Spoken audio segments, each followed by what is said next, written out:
Hey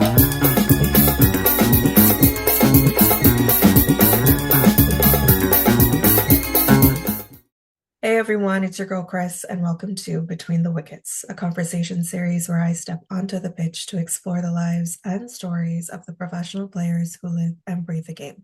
Let's welcome today's guest, Jasdeep Singh. Hey Jessy, how are you?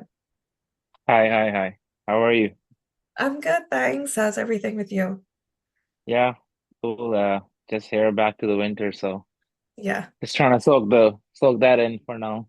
I know, because the weather's pretty bipolar. So, Right.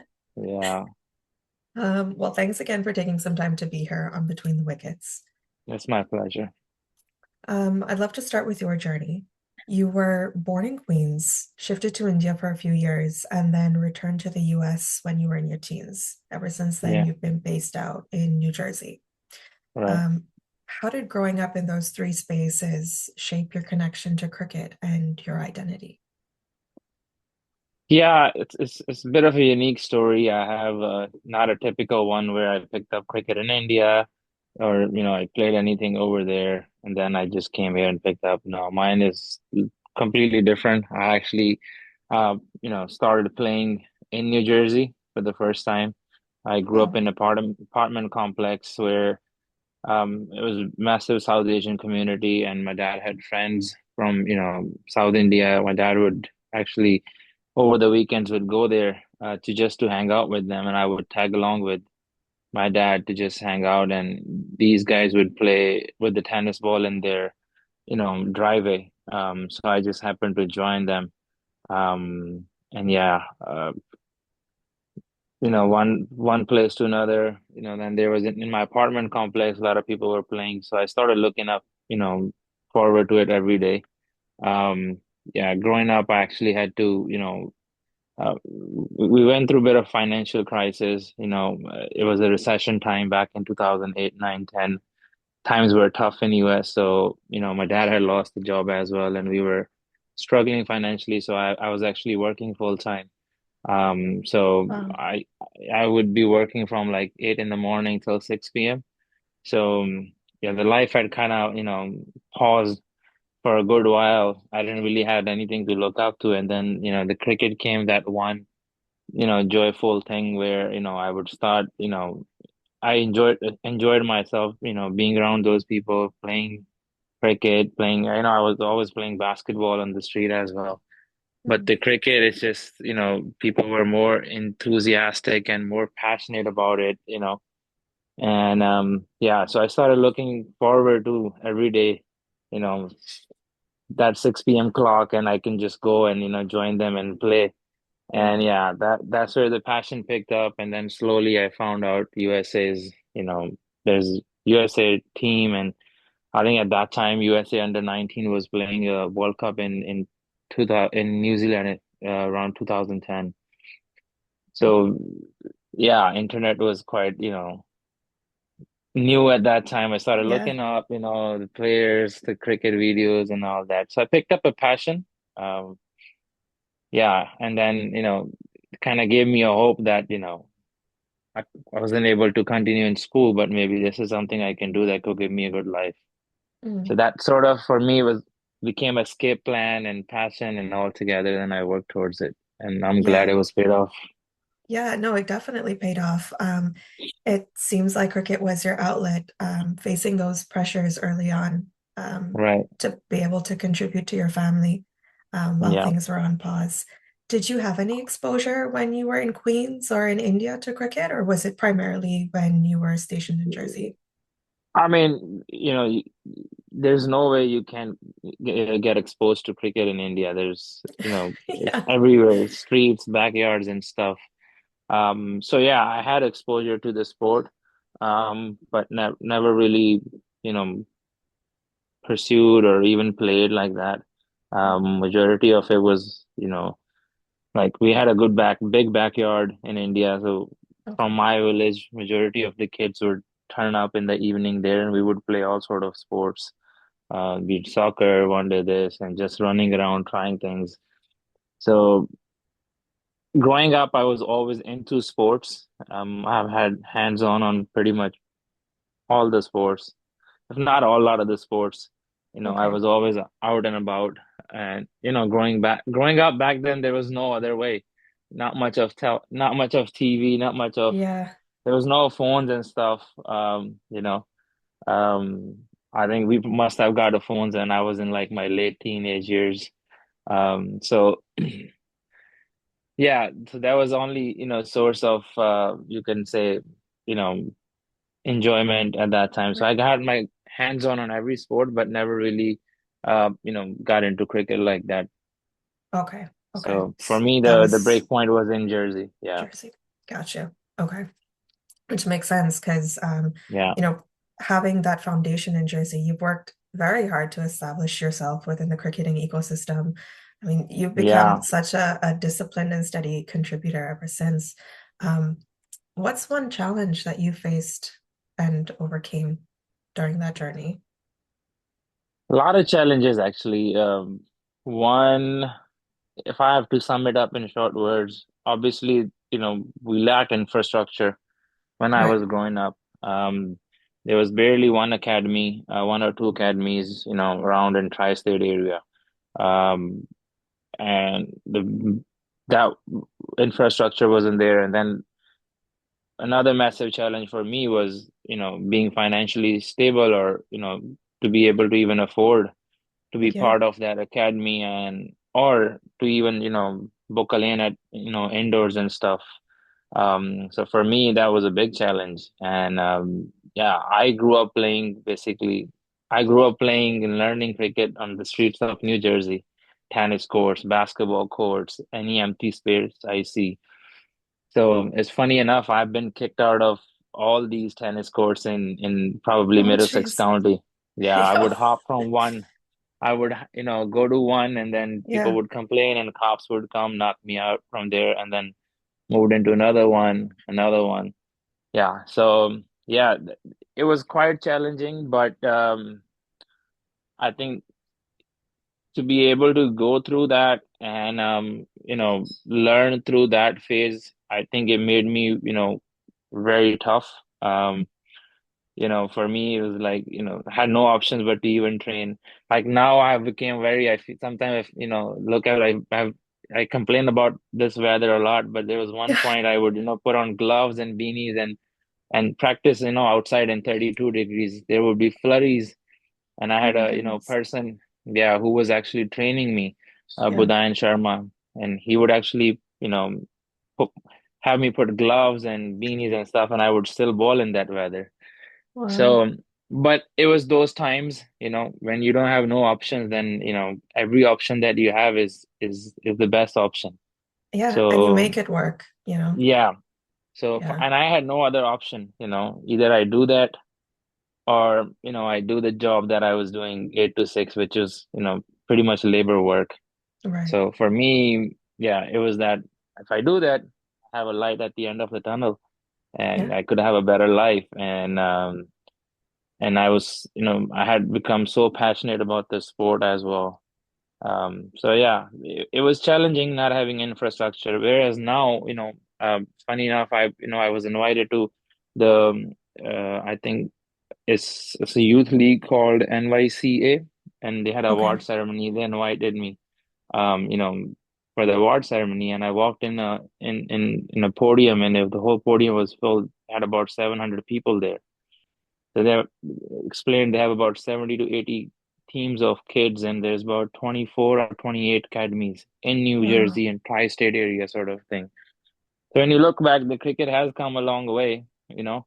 Um, but yeah, growing up alongside me, there's, quite a few other, guys um who grew up through that pipeline. And only we can speak about how tough it was Mhm. without having any infrastructure. But I think now, when you look at, how far we have come and the kind of infrastructure, we have in US cricket or even Major League Cricket that has brought Yeah. into it.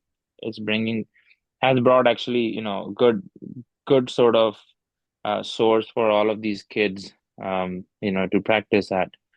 So yeah, those were, Yeah. the challenges I had to go through. And even, cricket equipment is not cheap. and that requires a lot of investment as well. And Yeah.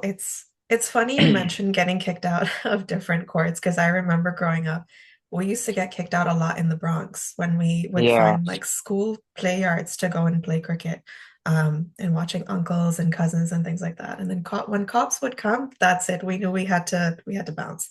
But Yeah. I think the mindset that you have from that young age to be able to dedicate yourself and build that foundation, you know that it does pay off. Yeah.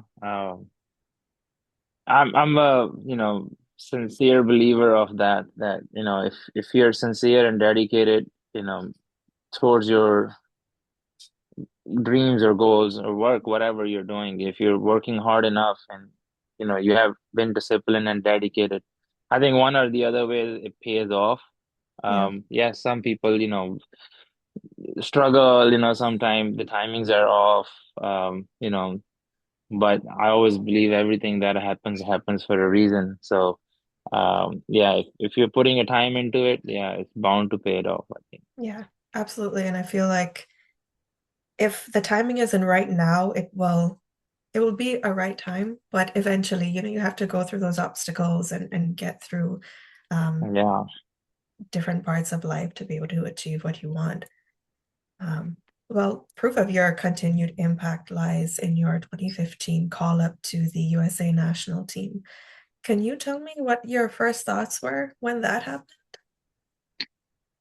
Yeah, it was a bit of a build up to it actually. Mm, I was trying cricket for quite a few years and cricket was moving at a very slow pace. And obviously my family has been always very sportive, they've seen me like putting in a lot of work, um, you know, even to sport family, in those times. So they were always very sportive. mm. But the society pressure and then the relatives, they always Oh come gosh. around, you Yep, know I know. chirp a bit about where is cricket actually gonna give you anything. And like, I don't blame anyone if you look 10 years before now, right? 10 years ago, if you look at it and you tell somebody the cricket is gonna give me a career, you'd be like, oh, You're you're making crazy. a fool of yourself, you're Yeah, crazy, basically, yeah. right? So yeah, so it was a big build up.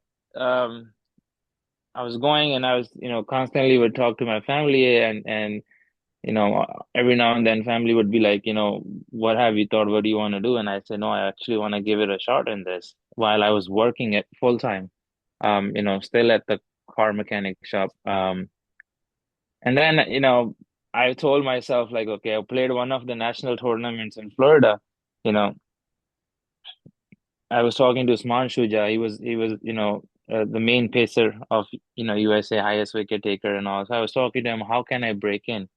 Mm, So his words actually, stuck to me. He said, you just have to work hard and prove yourself that you're good enough. He said, if you think you're good enough, come take my spot.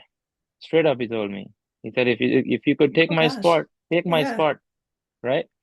And I still remember I was standing, he was fielding and I was at the boundary rope. I was talking to him and that kind of stuck to me. I was like, that's actually fair enough. If I have to make it, I have to take one of these guys' spot and I have to prove myself that I'm good enough. So we played a national tournament. I had a very good tournament. But before that, he had told me you should give yourself a deadline. If you can't match it by then so be it. So I told myself that okay, by the age of 23, right, I want to make it to the US team. If I don't make it to the US team by 23, then I have to I have to call it out and look for Yeah. another career option or so and so be it. And Right. this is me like going blindly into it, not knowing if cricket is not giving anything. So for me, Right. like I always compared, cricket, even US cricket with the, big nations that, oh, they're making money, they're playing so and so cricket. And this is what I was just getting into it to know, like it's actually a mess. Associate nations don't get that much funding, they Yeah. don't get that much cricket. So I gave myself, a deadline that I want to make it by 23. But lucky enough, I was able to make it in 2015 at the age of 22. So There you that go. sort of gave me, yeah, when I made it the World Cup qualifiers, okay, then the reality hit, okay, this is it, Yeah. now, okay, how can we go further? How can I sustain in it? So for me and for my family, in a long time we had nothing. So in a very long time we had something to, be happy about it. You know, something I could say like my family to be proud of, right? My dad could go out and say that, oh, my son is playing for Yeah. USA, he made it this. My mom can brag about it, Yeah. because we were all basically, living on pennies. Wow. So that meant a lot to me. I had a massive family sport, right? And Yeah. that's when I was like, okay, now, we made it, but we want to play a World Cup, how we can play a World Cup and all that. Then you start dreaming big. But I could, if I have to look back, I would say like, I had the courage to dream big, right? And even till the day I would have the same courage to dream big, and I'll dream as big as I want to. And the rest is like, okay, a lot of things is destiny, but Right. if you have the courage to dream big, then I feel like the pathway starts to lay down for you without you even knowing it. Yeah. So I Yeah. think a lot has played, in my way like that. Like the God was laying a pathway for me because I had the courage to dream big. And no one is stopping you from doing that. Yeah, And I think the beauty of it is that you come from such a humble beginning, and keeping that same humbleness along your journey. I think it's just so funny that you've achieved so much, and the extended family that always had something to say, now they have good juicy gossip from your mom, like, yeah, yeah, Jesse's in the team. And I think coming from such similar cultures, Caribbean culture, South Asian culture, where you'll right, have these taboo careers that don't right, really align with being a doctor, a lawyer, an engineer. And right. as long as you believe in yourself and you have that firm support system like you do with your family, you Yeah, can achieve anything that you want to. And definitely. I think I that's th so important. Yeah, I think you need to have a family by your side when you're going through times like this. Yeah. I think they are your make or break kind of system. Either they could make you, or that could break you. If you don't have that sport, then you have to go out of your passion. Then you fall into that 9 to 5 bracket where you have no option but to do that. But a lot of the times it's not a family. A lot of the times the circumstances, leads you towards that. So Yeah. that's where that's where, it comes to that life is not what you plan, it's what happens to you. Yeah. But, sometimes I feel like I'm one of those, chosen ones that, you know, um, had to be on this path and had to be, the life had to go for me that way. Yeah. But yeah, I'm It's actually grateful. Yeah, I'm grateful that yeah. it's Yeah. it's going the way it's going. I always like to think that we're here on earth for a reason. God's put Yeah. us, especially if we're faith-based, if we're spiritual, we're here with a purpose, and it's up to us to fulfill that purpose. Yep. So yeah, you've also played with such a wide mix of personalities, cultures, and generations over the years. What's one lesson you've learned from a teammate that stuck with you?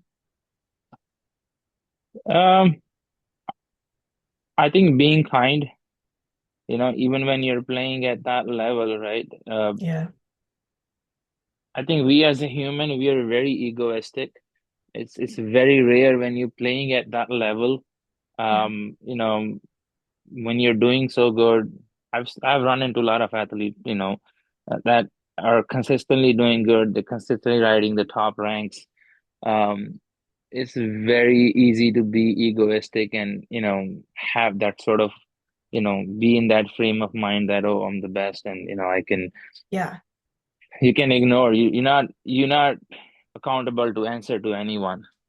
but still holding yourself accountable when, you're doing something wrong, and then you're still being a kind to the person, that's fairly starting in that journey that you had started at one point. Yeah. I think that's very important. And being humble in this sport, and initially I used to hide myself also, Mhm. in terms of like my past, what my journey is. I always felt like that, if I share what my background is, that I felt like, I may sound like I'm seeking a sympathy for out of it, right? But then I seen when I started playing, you come across a lot of the stories, and it becomes almost very important for you to share that so you can inspire, right? Yeah. And I never used to share it. I always used to keep it, I wouldn't open up like, I have opened up even here as well, a few Yeah. years back. But then, growing a lot of these kids in New Jersey, they look up to me. They always, reaching out to me for suggestions and all that. And it almost became that, you have to be very honest, and you have to be very, true, whatever it is, it is. Everybody has a different journey. And that I have learned, over the period of time playing so much cricket alongside these people, that if you can share and inspire, and it's about sharing your knowledge as well. You know, I think you gain more knowledge when you share it. So Yeah. quite a few things. And I think cricket in general shape you up, um, as a human, as a person, shape you up in a very different way. You learn so much about life because, you're riding that wave up and down, up and down. It's never consistent. Right. So it teaches you, it humbles you, then at one point of your career, you're always chasing a dream that I want this. But at one point of your career, right, you have gone through so many ups and downs, then you hit the point where, you stop chasing things, and then you start being grateful that, okay, at one point I was here, now I have all of this to be grateful of, for instead of chasing so much of it. So I always feel like my life is all built around cricket. Me, whatever kind of person I am, what I have in life, the people I met, my values, my principles, it all came from cricket. Yeah. So, and like, it's not just you alone when you're riding this path. Everybody that you have met in it or spoken to, it becomes a part of your journey. It has some person has helped you one or the other way, and then has to put a thought in your head, or you have asked a question and answered it. Whether somebody didn't answer it, that also teaches you a lot of things. So yeah, if I have to look back and and see if I would have wanted differently. No, I would have not. I wouldn't want it any other way. The way this has laid out me, that was my part, and I would, I still learn every day. I step out on a field, see new, cricketers and all that. So I wouldn't say that there's a one thing, that you could learn out of it. Yeah. If you're open enough, right? Your morals and values and principles, this game teaches you, if you're open and adaptable enough to, let that soak in, and let your life build around it. Yeah. And kindness costs absolutely nothing. Yeah, And you know, coming from an industry like being an artist, like you had said, sharing your story, it provides so much value because yeah, you don't realize how many other people share the same story and they just needed that yeah, one person to speak up, right, so that they could be confident enough to be like, hey, that's my story too. Um, yeah, and it's such an inspirational thing when you finally find yourself comfortable enough to let that go to the public, because at the end of the day we're all human, and right, it takes one person to say, hey, this is my story. um, yeah, then you inspire everyone else to share their story too. yeah. And I think everybody here has a unique story. It's Yeah. just that, often we measure people, or as a human being, I think it's very common kind of things. You judge people based on their success, what sort of Yes. success they had, Yeah. right? And is the person doing so and so thing? Is he at this level, right? Or if you see a person not doing so good, it's a human nature. You may tend to speak to him differently. You may tend to, pay less attention to him. So I always feel like, you know, you shouldn't, respect or judge people based on the success they have, Yeah. But if you can be in that consistent line where you can, treat everyone same, then I think the inner peace that you get is the most how do I say, it's the most important thing, right? When you're at peace, you know that you're doing the right thing. Yeah. Then Yeah. like it's almost like good thoughts starts coming and you start manifesting good stuff. Then you don't really like knowing that you're not doing anything wrong to Right. anyone. At Yeah, the end of the day, as long as you're a good person and you know that. yeah, And I think it's so important because it also reminds me, I don't know if you grew up with proverbs, but like in Guyanese culture, I grew up hearing a lot in my childhood, don't hang your hat where you can't reach. Basically, true. you don't forget where you come from. You always stay Right. humble. Um, and I think knowing where we're going, but also being humble enough to realize, okay, well, we're not going to get everything. We have to work hard to get where we want to Yeah, get. It's not going to be handed down to us. But true. remaining humble and just knowing where you come from will help you to know where you're going. Yeah. No, it's important to stay, connected to your roots. Yeah. Um, like I still love going, you know, to all the New Jersey fields where I, first played my first games and all that. I Yeah. still like to go and just play, these club games. I'll just sometimes just go play with the kids and stuff, just for me Yeah. to be still connected to it that, there was a kid who started here and why did you start it from here? Sometimes, you need to be able to go back to your roots, to let Yeah. kind of things slow down, because the pace of life, sometimes we're not able to match it the way it's going. And now when we are playing like fair bit of cricket, we're always Mhm. on the road. We have a lot of big events also happening. So that kid inside me still likes to go to those fields, where I feel like, okay, these are my roots. And I still like to go sit in those same people that has supported me, 15, 16 years. Yeah. And yeah, I think that's what it is all about. Yeah, sometimes you just need that sense of calm because it's not all fun and games, being in that lifestyle, and sometimes you just need to chill out, and Yeah. enjoy life. Um, Apart from representing the national team, you've played across a range of T20 tournaments, from private competitions in the US to minor and major league cricket, and even the 2020 Caribbean Premier League. As a Guyanese, I have to know what your experience was like with the Guyana Amazon Warriors, especially in that kind of environment during the pandemic.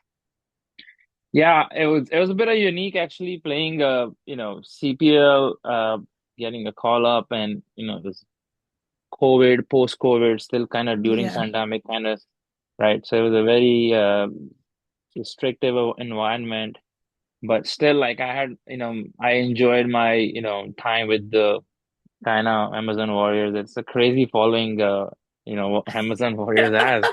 Uh, yeah, I mean, I've always felt it, always heard it, but to be part of it and then, seeing that sort of following in sport, it was different. mhm, Yeah, it was the whole tournament was in Trinidad. I would have right, loved to I would love to see you know, the Guyana crowd in Guyana, how, yeah, they would have, how they sport and all that. I would have loved to sort of experience that, but yeah, I wasn't able to, being that year only in Trinidad.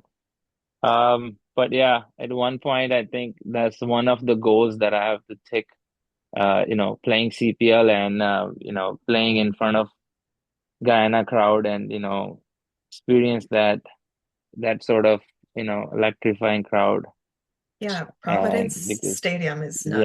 yeah, yeah. Yeah, very, So very passionate. I'm actually yet to go to Guyana. I've been to a lot of other What? islands. So yeah, Okay. Okay. Yeah. that's Yeah. one of the bucket list. So hopefully in coming time, I Yeah. could probably experience that as well. Yeah. That sounds good. And I'm not going to be biased and say I think you should go to Guyana. It's great. But you've also been with the New Jersey Stallions and the Maryland Mavericks in minor league.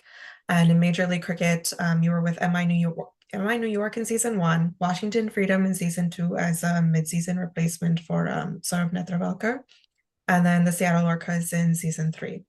When you examine that journey, do you see yourself as someone who quietly earns opportunities or someone who forces teams to pay attention? Yeah, I think I would go with the second one. Yeah. Nothing has ever come that easily to me. Um, so I always had, to like keep knocking on doors. I've always been a guy that was overlooked, from the beginning. Growing up on where I didn't even really had massive support, somebody to push me, even till the day. So I've Mm, always sort of craft my own way, make my own way to it. And yeah, the f first 2 years actually I wasn't picked technically. wow. I was a wild card pick for MI. I was surprised. I was playing international cricket consistently when I was doing well as well, and then suddenly draft happens, and we're watching a draft. Um, I see the whole team got uh, but me. You know, And I was actually surprised. Everybody was in shock when, it didn't happen. And then there was, a wild card entry. Am I picked me, season went well, played one game, not so good, but we won the season. And then I was dropped. And then Hmm. second year come and I was playing a World Cup. So when the second year Right. come, I was playing a World Cup, and now you think that you're playing a World Cup, you're doing well, you must get picked. Yeah. There's no way you don't get picked. And here again, I didn't get picked again. And at that point, I was almost started like questioning what is happening, right? And I always felt like something was against me, bit of politics and all that. And I Yeah. don't really entertain that part. I like to see what is in my control and how can I do that. So yeah, then, I think after the World Cup, I hit the rock bottom, you Mm, know, where it was very tough for me to see everybody playing, but I'm back home. And it was at times I would feel very embarrassed going in a crowd, going in, academies and kids because it's almost, unbelievable and unacceptable. You're playing World Cup, you're doing everything, but yeah. not able to find a team, a spot in the six teams that league is happening in your backyard. So I had no idea what was going on, but I, stayed quiet. You know, I even went as a net bowler. You know, ball to MI New York and these guys where I was a part of Wow. the team.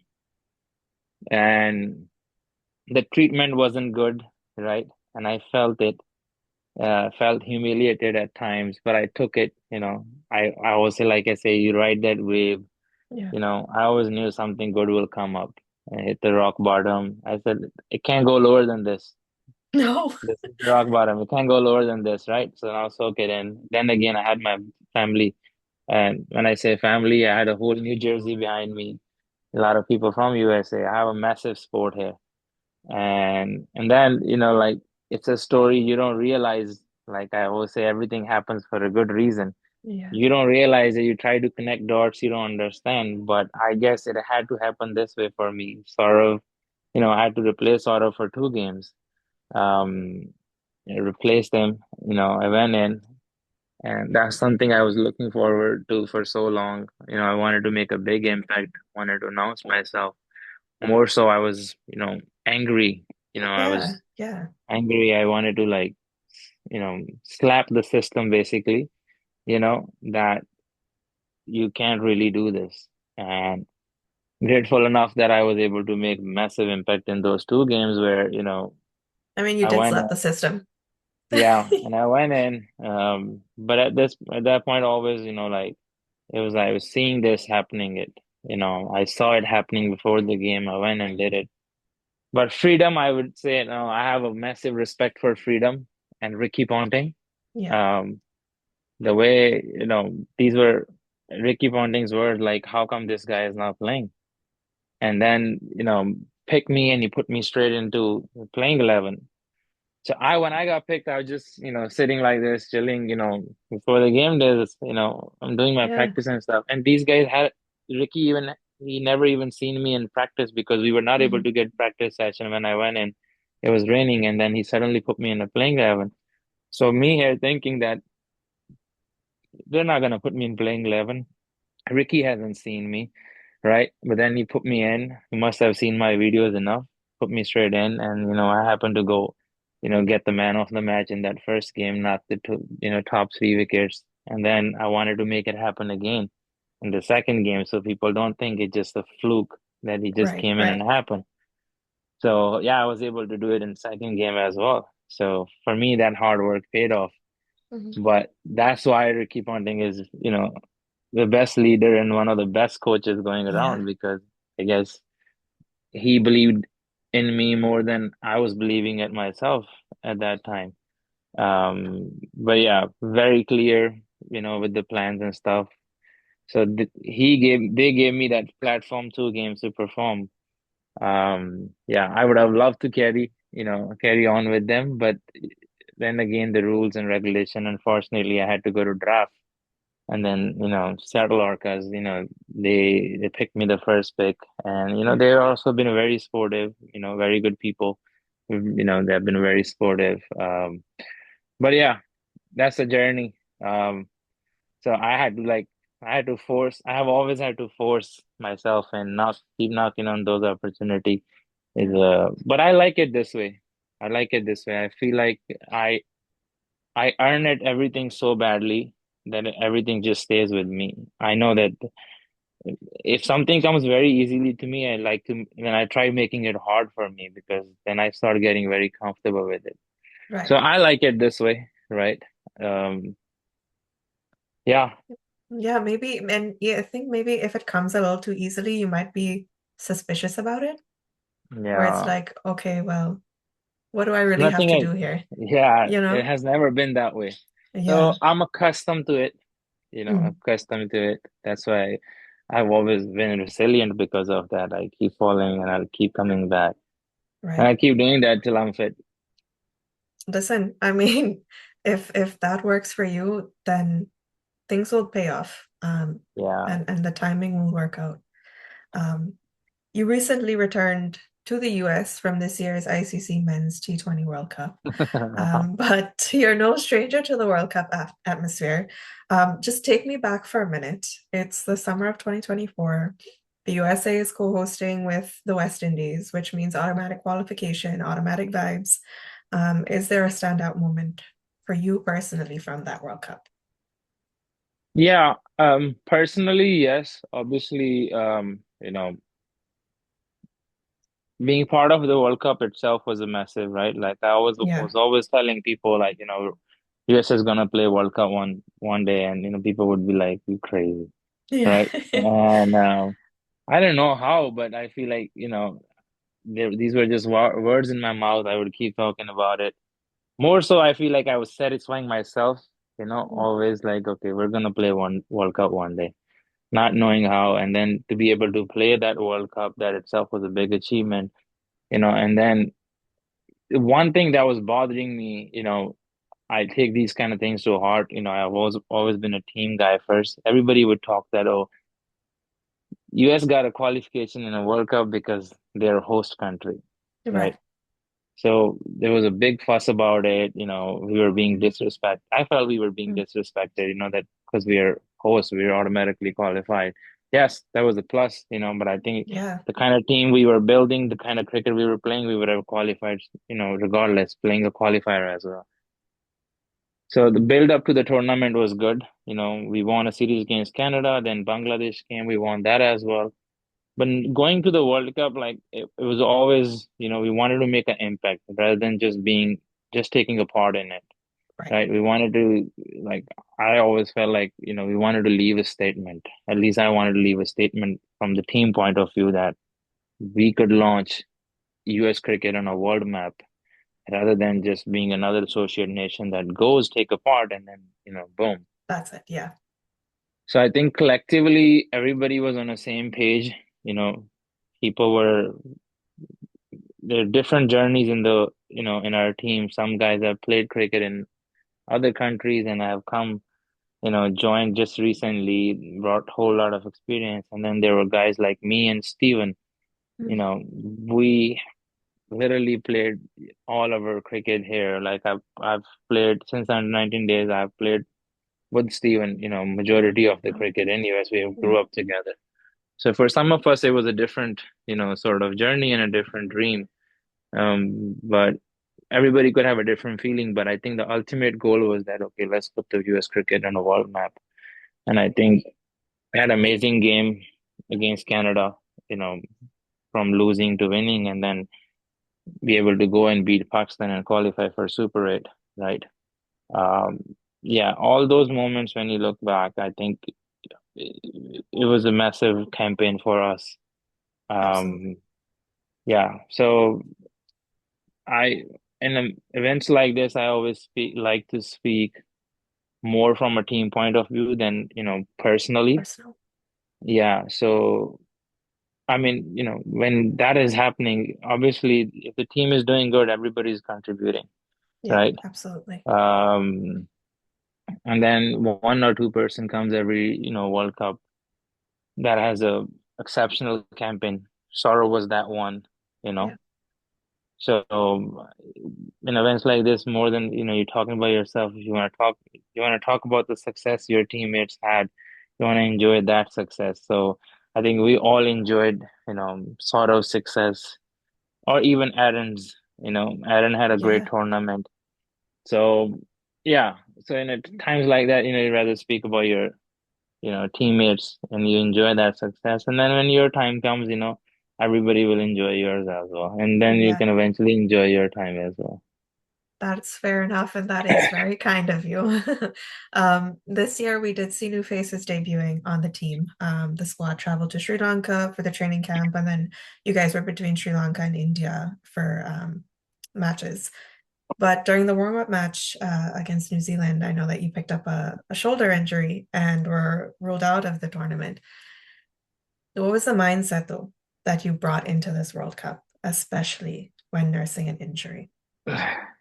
Yeah, look, I had worked really hard for this, like everyone else does, but Yeah, having experience of playing that one World Cup at home, you know, from let's say we being rookie at that level, now we were not underdogs anymore. Everybody was expecting us to do well.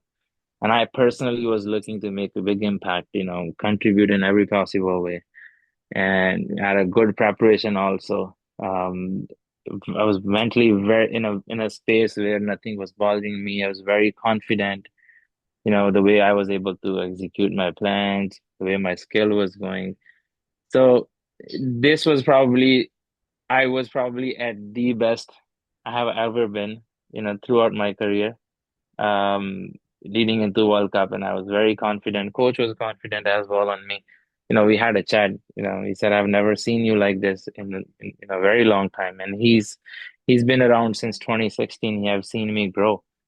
So yeah, I was in a very good space. I was feeling confident, but then I got hit by that injury, and it was a very unfortunate timing. Even a game before that, we played against India A. I had a very good outing against India A as well. So as a cricketer, like, you measure your, success based on the trust, based on the process that this was the plan given to me. This was the plan I had. I wanted to do this, and I was able to do it. And I was doing it almost every game for the last 3, 4 games. And then when that happened, everything kind of just, stopped over there. So it was very unfortunate the way it happened. It was very painful as well. Um, yeah, but I kind of felt it when I saw the bone popped out. Yeah. Yeah. Usually injuries happen, you have a feeling that okay, in a couple of days you'll be fine. So it was very something new for me for the joint, separation. I never had Oh an my injury like gosh. that. And then the impact was so bad I was passing out. And when they put me in an ambulance to take to the hospital, that ride kind of it was a 5 minute ride to the hospital. But that's where I kind of, seen everything, the whole dream flashing away that I'm not gonna be Oh able no. to be part of it. Very Yeah. strong guy, but I let some tears out at that minute because I knew like how hard I was looking forward to the first game against India and Wankhede. Yeah, it's something I was looking forward to for so long. But then, yeah, it's kind of saw that dream flushing away, and then, yeah, then you always have to make, you know, sort of, you know, agree with it, part way with you know, the fate, whichever way it's going. That Yeah. okay, this has happened. I don't know why. I don't question. I never question. Like I'm a very, you know, I pray, I believe in God and all that, but I never question like why it happened. Till the day, like, Yeah. you know, I still am doing my rehab and stuff. I just got Yeah. back from therapy. So I still believe everything happens for a reason. Um, there might be a reason why it happened, right? Um, and then look, then I was at ease when I saw Shadley doing so well. Shadley Right. wasn't going Right. to play. Shadley was not going to play. You know, I got injured. It created that opportunity for Shadley. And look at the kind of tournament Shadley had. So I'm very happy, it happened. I'm not happy about me the way it happened, but at Right. least for Right. Shadley, For right? Shadley, yeah. Maybe I feel like maybe he needed more than me, right? And I'm so glad it worked out for him. And then we had Ahsan Adil in the team. He was really Yes. trying to make it in. Had played a World Cup for Pakistan before, and now, the game was against Pakistan. He was working hard for, those three, Mhm. 4 weeks. He was with the team, and then we were, team was still trying the physios and doctors if I could be, ready for the Pakistan game or even the last two games. But then, we're not able to go through it. There was still some bleeding happening inside when we went through scans and stuff. Yeah. And then eventually I decided, okay, I spoke to coach. I said, I think, in the best interest of the team, I don't think that we should drag it anymore.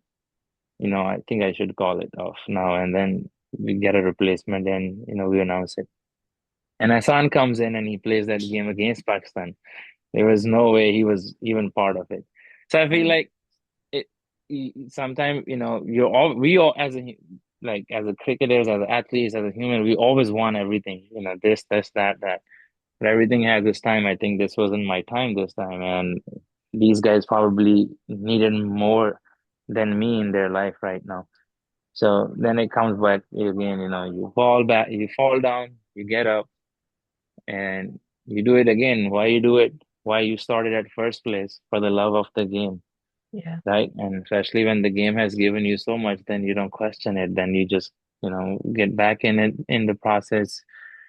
You rebuild, you go through that phase again, and then, more opportunities comes and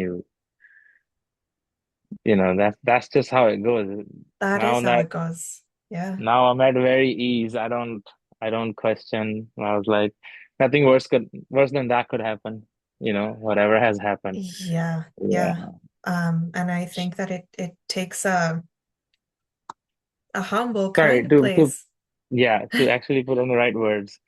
Not, I didn't mean like nothing worse could happen. We always look at it like a lot worse could have happened. You know, Right.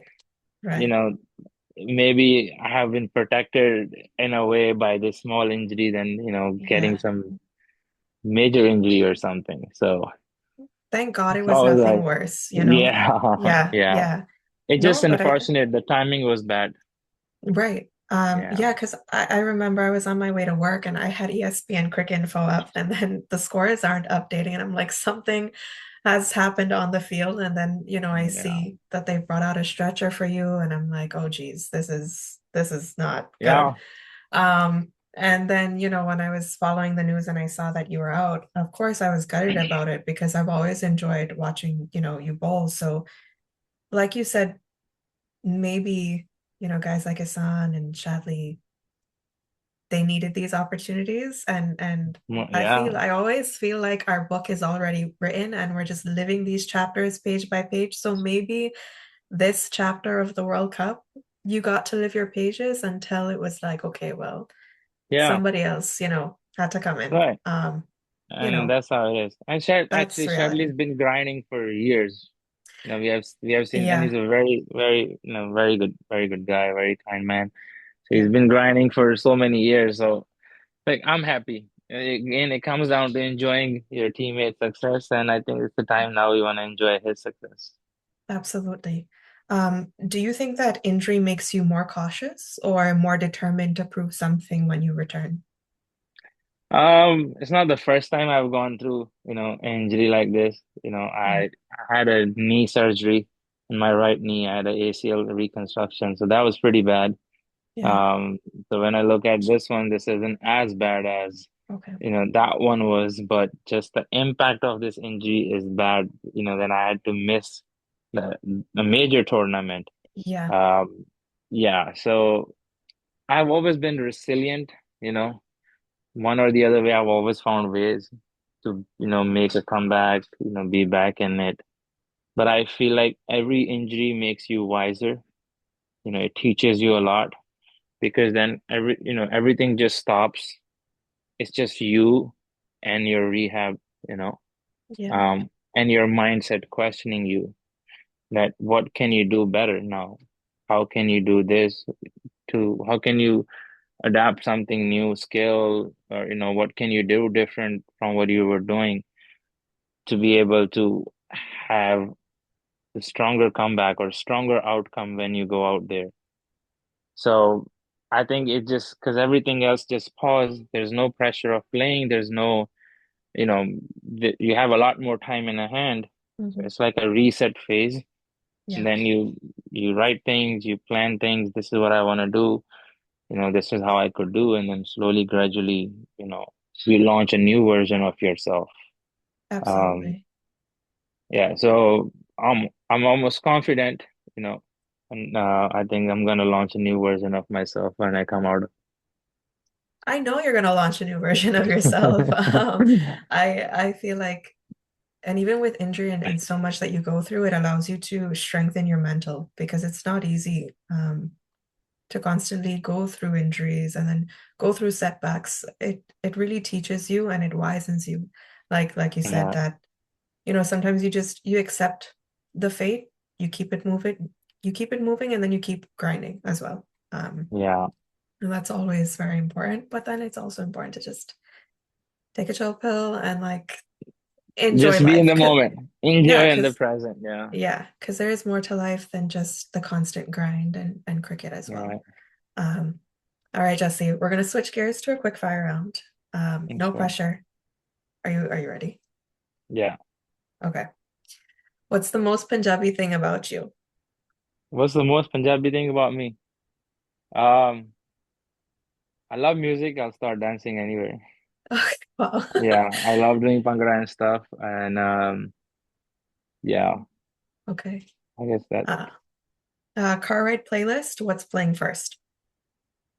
Punjabi song. Okay. Precision or deception? Um, Precision. If you had to delete one app from your phone forever, which one's causing the most pain? Causing the most pain. Oh, I thought you would ask me which one would benefit me. I was going to say No. Instagram. I would delete Instagram right now. I think Oh that my takes goodness. a lot of my time. Yeah. To be honest, causing the most pain. I don't know. Probably Apple Pay. Oh, I'm geez. so Okay. accustomed to, yeah. I forget my wallet everywhere. Yeah. I forget my wallet, so the phone, that comes to rescue when you go out and you can just pay from it. Yeah, But yeah, I feel that's like true. if I don't have that and I don't have my wallet, I Yeah. probably find myself stuck somewhere. A zombie apocalypse hits while you're on tour. You're stranded in a hotel room. You get to pick three other guys from the recent USA World Cup squad to survive with you. Who are you choosing, and what role is each person playing? So you need a leader, a strategist, a fighter, and a medic. Oh, this isn't. So you need a leader. Uh-huh. Okay, a leader who could lead in those chaos. Uh, Probably I'll go with Monarch since he's the captain. Okay. Leader. Okay. Okay. Strategist. Uh, go with Shadley. Shadley. Okay. Yeah, I think he's very calm. He's a strategized guys who could do this, that. What was the Yeah. third one? The fighter. Fighter. The fighter. Fighter has to be me. I don't think. Yeah, probably if not me, who's another strong guy who could take? I feel like it has to I, be you. Because I mean, you are yeah, also part of this survival squad. yeah. So I think I'll take the fighter role. Okay. And And what then you else? have a medic. A medic. Um, I guess Saurabh. Sort of. Oh, well, Yeah, that makes sense. I feel like Saurabh would have so much knowledge because he's always researching something, he's always reading something, so he's almost a person he would have probably seen or read something about it and he could save you in a times like this. That's a solid squad.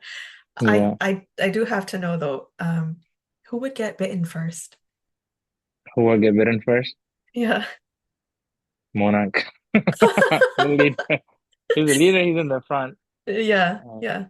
That Probably a makes bit sense. careless. He'll probably get bitten first. Hopefully he doesn't see this. Yeah. Well, that And if wraps he's our a leader, he has to be in the front, right? well, yeah, yeah. Yeah. Well, then you guys are kind of Part of stuck being on a your leader. own. Yeah. Well, that is true. Part of being a Now leader is we'll move like a pack. okay. Okay. Yeah. We'll move like a pack. That makes That's where the strategists come into this play. comes in. Yeah, yeah, Yeah. definitely. Oh, geez.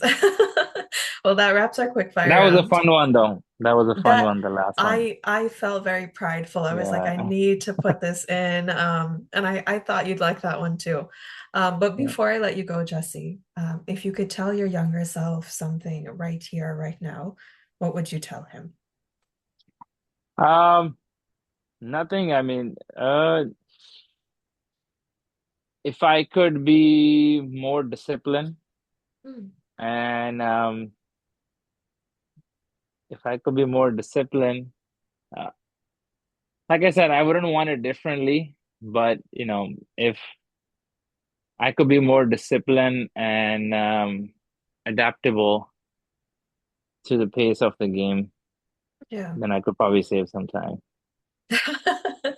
But timing worked in your favor. But Yeah, that's why I'm that saying is it's a the very key thing. tricky question to answer, Yeah, but yeah, I'll still tell my younger self to dream big. It has that courage to dream and yeah, just dream big and go for it. yeah, You know, absolutely. Well, I love that.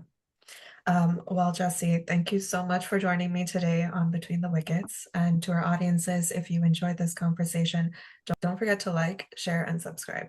Until next time, I'm Krystal Ramroop. See you on the pitch.